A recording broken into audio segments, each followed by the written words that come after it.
오늘 우리에게 주시는 하나님의 말씀은 신약성경 누가복음 20장 27절에서부터 38절까지의 말씀입니다. 다 함께 일어나셔서 우리 주님의 말씀을 들으시기 바랍니다.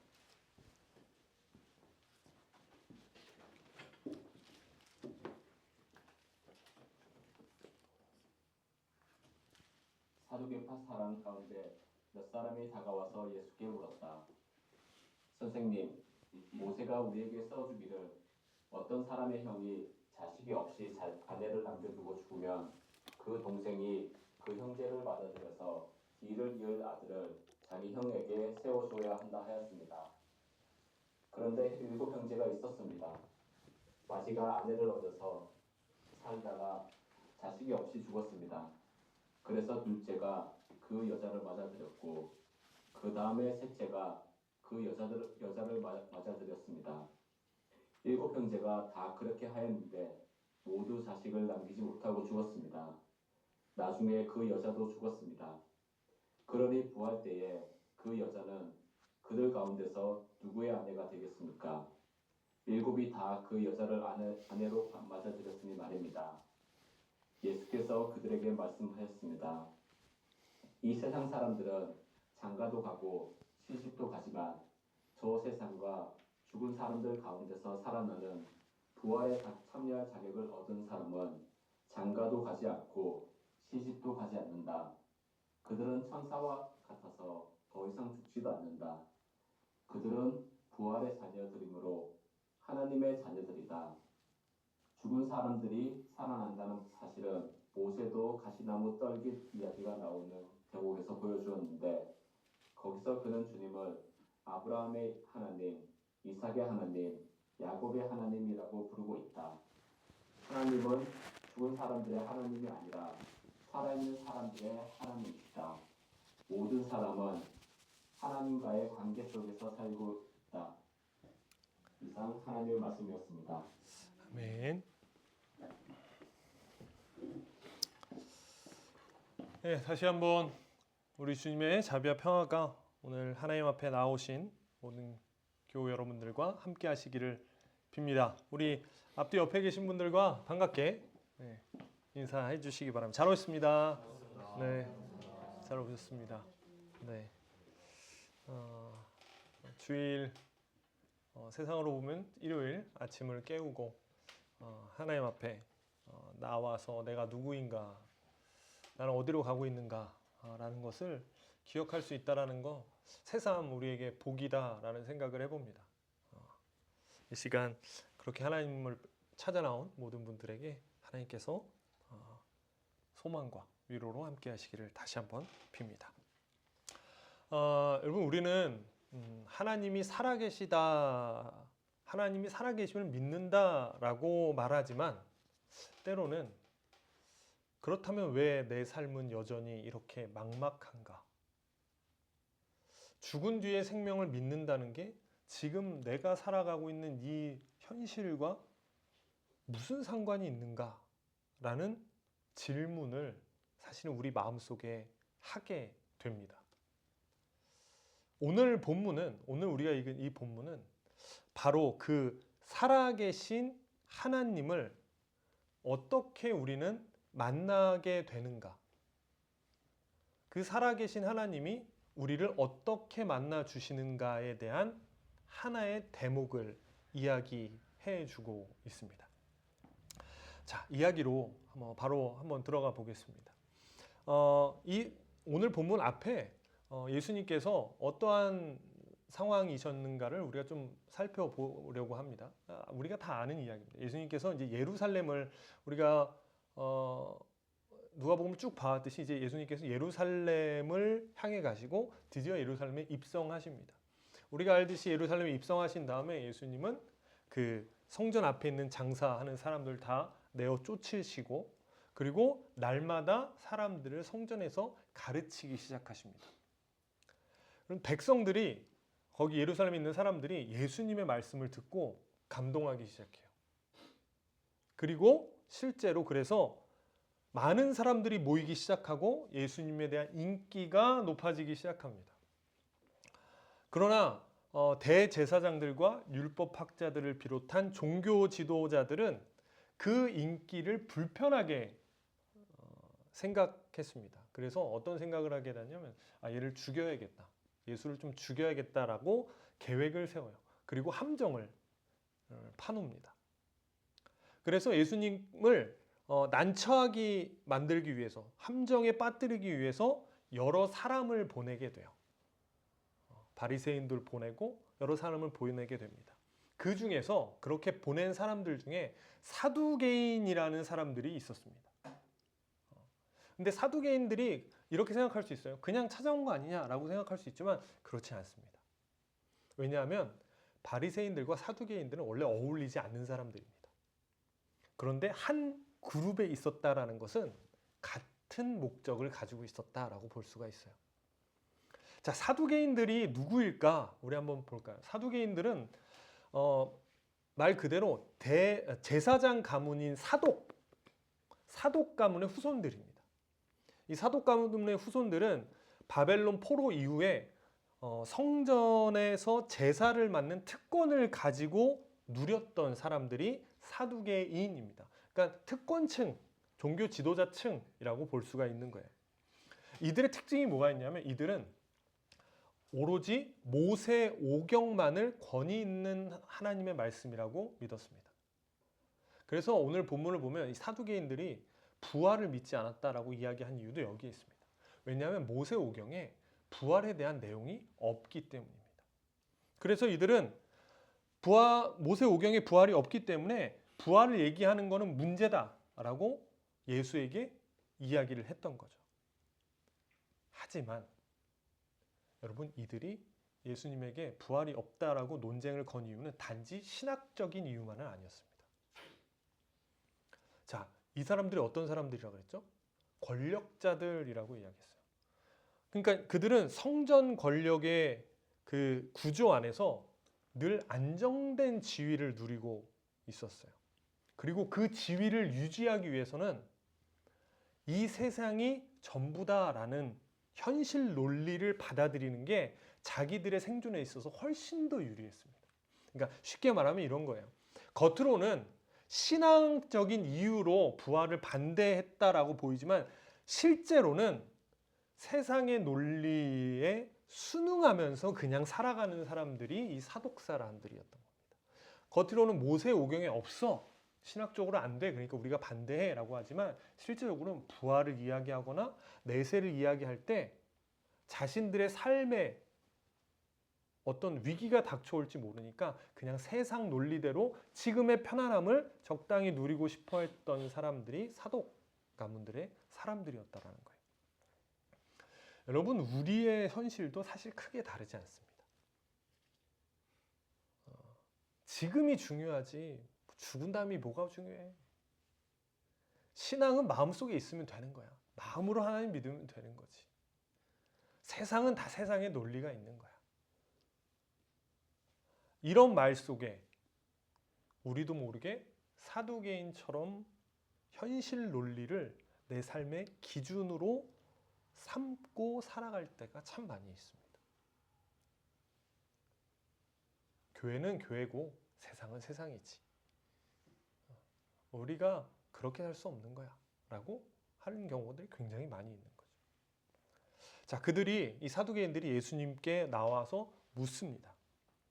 어떤 함정을 파놓고 질문하는 거죠. 그 질문은 우리가 아는 질문입니다. 한번 읽어보겠습니다.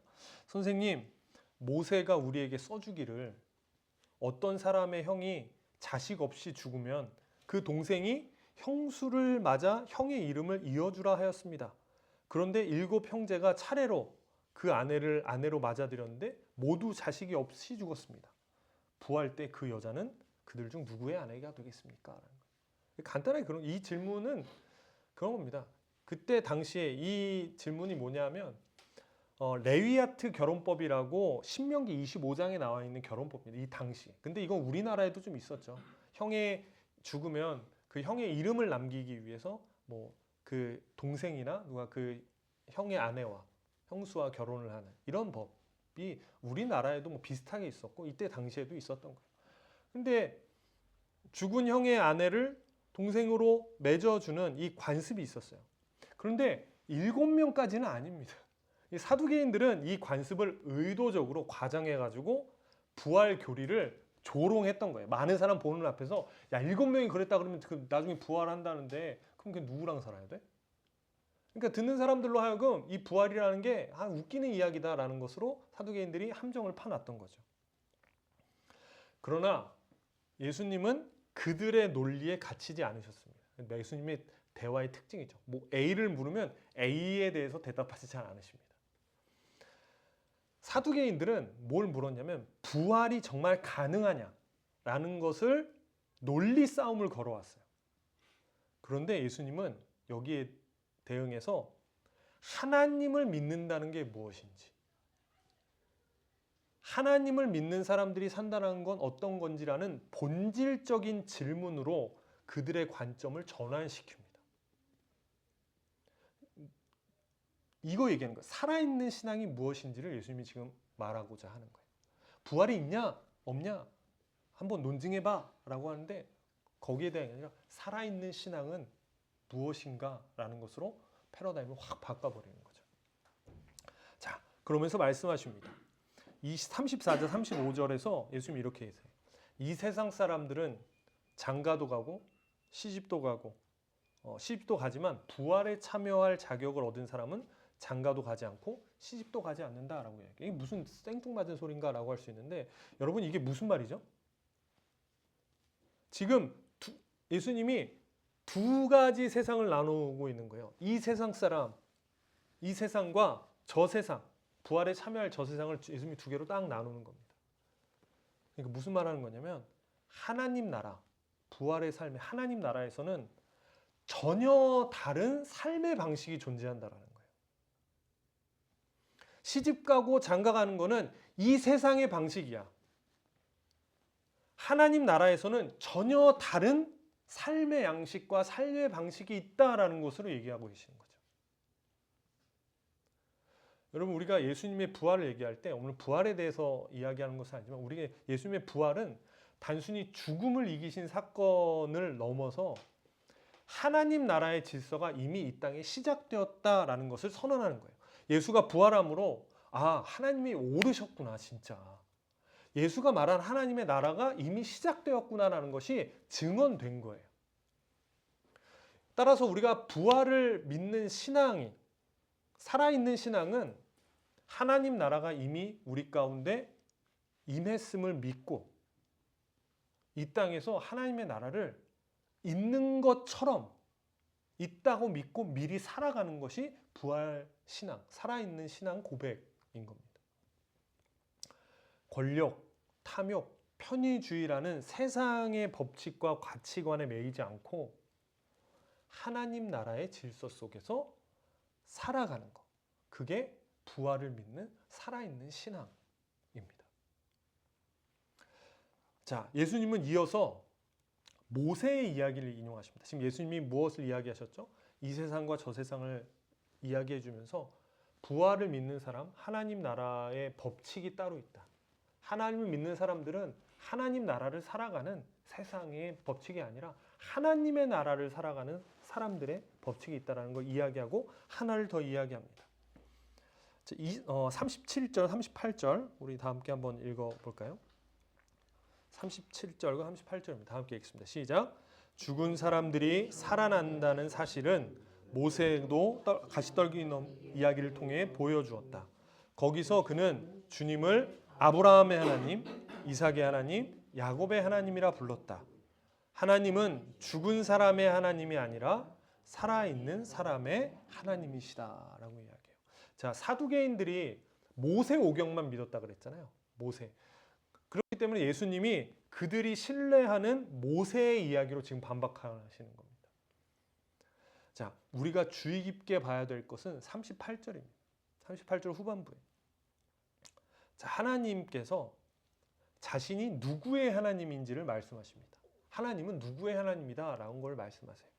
자, 지금 누구의 하나님이라고 하시죠? 하나님은 살아있는 사람. 살아있는 사람의 하나님이다라고 이야기하는 거예요. 하나님은 하나님이 살아계신 것을 논쟁할 필요 없어요. 하나님은 살아계시니까. 그런데 하나님은 누구의 하나님이냐면 살아있는 사람의 하나님이다라고 이야기해요. 그러면 우리가 다 지금 살아있으니까 우리 하나님이지. 물론 맞습니다. 하나님은 우리가 살아있으니까 우리의 하나님이시기도 해요. 그런데 이 이야기를 하고 이 이야기에 세 명의 인물을 말씀하십니다. 그 예가 누구죠? 살아있는 사람의 하나님이다 라고 이야기한 다음에 세 명의 예를 들어요. 누구죠? 아브라함, 이삭, 야곱입니다. 여러분 이들의 공통점이 무엇인가 하면 하나님과의 살아있는 관계 속에서 오늘을 살아냈던 사람들이라는 특징이 있어요. 이게 공통점입니다. 그냥 다 살아있었다라는 게 아니라 살아있는 지금의 현실에서 끊임없이 하나님과의 관계 속에서 오늘을 살아냈던 사람들의 대표가 바로 아브라함과 이삭과 야곱입니다. 아브라함은 하나님의 부르심에 순종해서 떠났던 사람입니다. 이삭은 하나님의 약속을 신뢰하며 기다렸던 사람입니다. 야곱은 천사들과 씨름하면서 하나님과의 관계를 포기하지 않았던 사람입니다. 물론 여러분 그렇다고 이들이 믿음이 좋았던 것도 삶이 완벽했던 것도 아닙니다. 여러분 이들이 믿음이 막 좋았던 사람은 아닙니다. 흠이 없던 사람 아니죠. 아브라함 우리가 알듯이 자기 아내를 여동생이라고 2번이나 속였던 사람입니다. 이삭 하나님의 약속을 기다리지 못하고 중간에 한 번에 실수를 하게 됩니다. 야곱 태어나서 형에게 거짓말을 했던 사람입니다. 이들의 삶이 흠이 없었던 사람 아닙니다. 믿음이 완전했던 사람도 아닙니다. 그러나 그럼에도 불구하고 이들은 하나님을 신뢰하고 견디면서 실수했지만 견디고 어렵지만 견디면서 한 걸음 한 걸음을 내딛었던 사람들입니다. 하나님은 그 모습을 보고 살아있다고 말씀하십니다. 여러분 살아있는 신앙이란 단지 하나님을 믿는다라는 입술의 고백을 넘어서 하나님을 따라서 움직이는 겁니다. 하나님과 관계 가운데 하루하루를 살아서 걸어서 사는 거예요. 그리고 바로 그때 그렇게 걸을 때 살아계신 하나님을 만나게 됩니다. 여러분 아브라함이 부르심을 따라 발걸음을 내딛었을 때 아브라함은 살아계신 하나님을 만나게 됩니다. 자기 조카 롯과의 갈등 가운데도 롯에게 먼저 결정을 하라고 이야기합니다. 롯은 누가 보기에도 좋은 땅을 내가 차지하겠다라고 이야기합니다. 아브라함은 누가 보기에도 좋지 않은 땅을 선택합니다. 그 선택할 이유가 뭐였죠? 그러니까 하나님이 그 선택을 원하셨던 것 같아서 거기를 향해 발을 내딛었던 겁니다. 그때 아브라함은 살아계신 하나님을 경험하게 됩니다. 모세는 말씀을 따라서 이스라엘 백성을 구하러 갔지만 홍해 앞에 서게 됩니다. 막혀있는 홍해 가운데 모세는 하나님의 말씀을 따라서 발을 내디딜 때 살아계신 하나님을 경험하게 됩니다. 그들은 그 자리에서 하나님의 말씀을 따라 그곳에서 살아계신 하나님을 경험했습니다. 하나님을 신뢰하고 발을 내디딜 때, 그 선택을 할 때 우리는 지금 여기 살아계시는 하나님을 만나게 되는 겁니다. 여러분 선교지에 있는 선교사님들의 삶이 그렇습니다. 여러분 선교지에 아시는 것처럼 선교지에서는 우리가 예측할 수 없는 일들이 참 많이 일어납니다. 어떻게 그런 일이 가능하지? 이런 일들을 우리는 경험하게 됩니다. 우리 듣게 되죠. 우리가 경험한 걸 우리 듣게 됩니다. 왜 그렇죠? 그곳은 하나님과 관계 속에서 한 걸음을 내디딜 수밖에 없는 상황입니다. 그런데 그렇게 내디딜 때 살아계신 하나님을 경험하게 되는 거예요. 여러분 선교지가 아니라 우리 주변의 믿음의 사람들 중에도 우리가 그렇게 보는 사람들이 있습니다. 와, 저렇게까지 한다고? 아무리 믿음을 가졌다 그러지만, 아무리 신앙인이라고 하지만, 야, 저렇게까지 한다고? 아, 저건 너무 좀 오바 아니야? 아무리 믿음이 있다 그래도 저렇게까지 하는 건 오바 아니야? 너무 무모한 거 아니야? 라고 우리도 평가하고 그렇게 보이는 사람들이 있습니다. 그런데 여러분, 우리는 알죠. 바로 그런 자리에서 그들은 살아계신 하나님을 경험하게 됩니다. 우리의 예측을 뛰어넘는, 우리에겐 무모해 보이고 우리에겐 비이성적인 것 같은 그 선택을 한 그 자리에서 그들은 하나님의 살아계심을 경험하게 돼요. 여러분, 몸이 건강해지려면 어떻게 해야 되나요? 침대에 있어야 되나요? 아니면 일어서서 움직여야 되나요? 몸이 건강해지려면 움직여야 됩니다. 믿음도 동일합니다. 믿음도 움직여야 됩니다. 여러분, 살아계신 하나님을 만나고 싶으십니까? 하나님이 살아계신 자리, 그분이 일하고 계신 자리로 한 걸음 내디디시기 바랍니다. 그러면 그곳에서 내가 살아있어서 움직일 때 살아계신 하나님을 경험할 수 있습니다. 그러나 우리는 살아있는 신앙을 붙드는 일이 쉽지 않습니다. 지금 여기 굉장히 침울하잖아요. 침울하잖아요. 이 붙들기가 쉽지가 않아요. 이해되지 않고 고된 시간도 있고 손해보는 것 같을 때도 있기 때문이에요. 이게 우리의 눈에 너무 직접적으로 잘 보이기 때문입니다. 그래서 우리는 이런 타협점을 찾습니다. 어떤 타협점을 찾냐면 착하게 살면 되지. 이렇게 타협합니다. 착한 일 하면 되지. 봉사하면 되지. 스탠리 하우어즈라는 신학자는 이런 그리스도인, 도움을 베푸는 것에 집중하는 선한 일을 하려는 사람들을 이렇게 평가합니다. 그리스도인들이 도움을 베푸는 사람이라는 말을 듣고 싶어하는 이유는 실제로 우리 대부분의 삶에서 우리는 실질적인 무신론자로 살아가기 때문이다 라고 이야기해요. 뭐라고 이야기한다고요? 그리스도인들이 내가 도움을 베푸는 사람이라는 말을 자꾸 듣고 싶어하는 이유는 실제적으로는 그것을 제외한 다른 부분에서는 무신론자처럼 살고 있기 때문이라는 거예요. 쉽게 말하면 이겁니다. 착하고 선행을 베푼다는 말을 듣는 것으로 나머지 모든 부분을 모면하려고 한다는 거예요. 남을 돕는다는 그 스스로의 모습에 어디를 기부를 하고 어디 가서 봉사를 한다는 그 모습에 만족하고 나머지 실제적인 모든 삶에서는 세상의 질서와 가치에 따라서 살아간다는 거예요. 너무 한 거 아니야? 라는 말을 하지만 반박하기가 참 어렵습니다.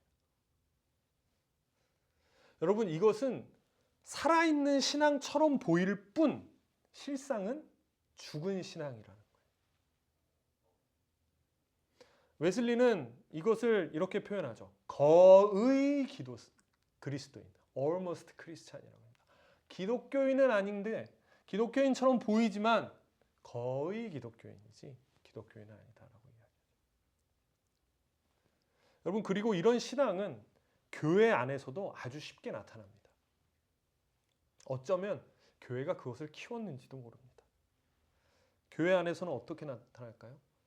교회를 어떻게 평가하는지, 무엇으로 평가하는지, 교회가 어떤 모습이 되기를 원하는지 우리가 생각해 보면 됩니다.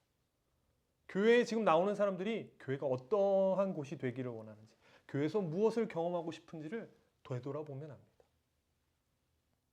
우리는 무엇을 원하나요? 교회에서? 교회를 좋은 분위기, 봉사, 교제로만 이해할 때 교회는 더 이상 살아있는 교회가 아닙니다. 그 교회가 어떤 교회가 좋아? 분위기가 좋아. 그 교회 좋아? 봉사 많이 해. 그 교회 교제가 있어. 이거로만 교회를 이해할 때 그 교회는 살아있는 것처럼 보이지만 살아있는 교회가 아니라는 거죠. 여러분, 좋은 분위기, 봉사, 교제는 다른 곳 가서도 충분히 할 수 있습니다. 동아리에서 훨씬 더 재밌게 할 수 있고요. 여러분 우리가 가지고 있는 취미 생활 속에서 훨씬 더 그 사람들이 모여서 재미있게 할 수 있습니다. 교회를 그것으로 이해하고 평가할 때 교회도 죽어가게 된다라는 거예요. 여러분 교회는 좋은 느낌의 모임이 아니라 서로의 삶에 참여하는 공동체입니다. 교회가 살아계신 하나님을 만나는 곳인 동시에 살아있는 서로의 삶에 참여하는 곳이 바로 교회입니다. 좋은 분위기가 없을 수도 있습니다. 그래서 늘 좋은 교회가 좋은 교제가 없을 수도 있는 겁니다. 서로의 삶 속으로 들어가서 함께 하나님을 향해 나아가는 것, 서로의 아픔에 개입하는 것, 그곳이 바로 살아있는 교회입니다. 오늘 누군가의 아픔에 다가가고 미뤘던 용서를 결단하는 순간, 그곳에서 하나님은 살아있는 자의 하나님으로 역사하시게 되는 겁니다. 여러분 우리 교회가 살아계신 하나님을 경험하고 싶다면 서로의 삶에 살아있는 교회로 침투하고 개입해서 함께 일어나야 됩니다.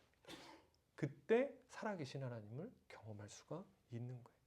저는 우리의 교회가 우리의 삶이 그 하나님을 증언하는 살아있는 자들의 공동체가 되기를 소망합니다. 미국에 계신 분들도 동의합니다. 여러분 그렇다고 살아있다라는 것이 매우 거창한 것은 아닙니다. 실수하고 아브라함과 이삭과 야곱처럼 실수하고 흔들리더라도 하나님을 붙드는 그 자체가 살아있음의 증거입니다. 오늘 다시 하나님을 신뢰하는 한 걸음이 살아있음의 시작입니다. 주님의 날에 오늘 나와 있는 것, 나와서 하나님 앞에 우리가 예배를 드린 것, 이것이 살아있음의 시작의 걸음이라는 거예요. 하나님의 일하심을 신뢰하며 오늘을 살아가는 것, 그것이 살아있는 신앙입니다. 말씀을 정리하겠습니다. 여러분 하나님은 지금도 우리와 함께 모험하시는 하나님이십니다. 하나님은 살아있는 자의 하나님이시고 하나님은 살아계십니다. 내가 살아있음으로 무엇인가를 이루어서 대단한 것이 아니라 그 사람을 나는 너의 하나님이라고 말씀해 주시는 분이 살아계시기 때문입니다. 여러분 발을 내디딜 때 살아있는 그리스도인으로 치열하게 그 모험에 발을 내디딜 때 우리에게 하나님은 말씀하십니다. 나는 너의 하나님이다. 기도하겠습니다.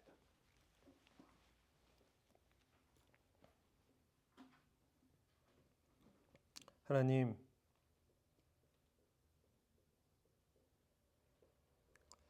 살아계신 하나님을 우리가 의심하지 않지만 때로는 하나님이 없는 사람처럼 우리의 삶이 흘러가게 되는 순간이 참 많이 있습니다. 우리 또한 하나님 살아있기를 원합니다.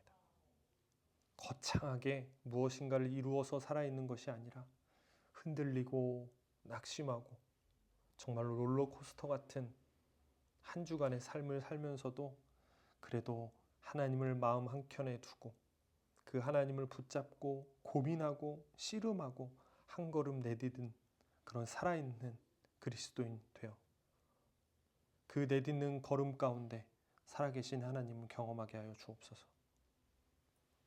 그 자리에 머물러 있지 않고 하나님이 살아계신 자리, 하나님이 바라시는 선택, 하나님이 주시는 마음을 따라 한 걸음 내디딜 때 살아계신 하나님을 경험하게 하여 주시옵소서. 하나님 우리의 교회가 그런 교회 되기 원합니다. 서로의 삶에 개입하고 기도하고 용서하고 아픔을 나눔으로 살아있는 교회가 될 때 이곳에서 살아계신 하나님을 만나고 서로에게 힘을 주어 다시금 세상에서 용기 내어 살아갈 수 있는 아름다운 곳 되기 원합니다. 그렇게 살아가기를 오늘 결심하는 우리에게 하나님 부족한 우리에게 나는 너의 하나님이다 라고 말씀해 주시니 감사합니다. 오늘 그렇게 살아가기로 그렇게 살아있기를 결심하는 우리에게 하나님 나는 너의 하나님이다 라고 말씀하시는 그 말씀 힘입어 용기 낼 수 있도록 하나님 함께하여 주옵소서. 예수 그리스도의 이름으로 기도합니다.